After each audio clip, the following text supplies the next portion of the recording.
চাষ করতে গেছে, কেউ হয়তো পশুপালন করতে গেছে।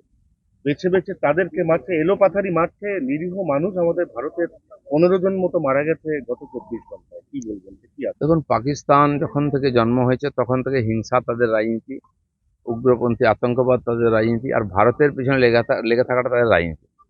ওখানে চিরদিন ওই বর্ডারে আমাদের যারা নাগরিক আছেন তাদের বাড়িতে সেলিং করা, তাদেরকে মারা, জমি ফসল নষ্ট করে দেওয়া।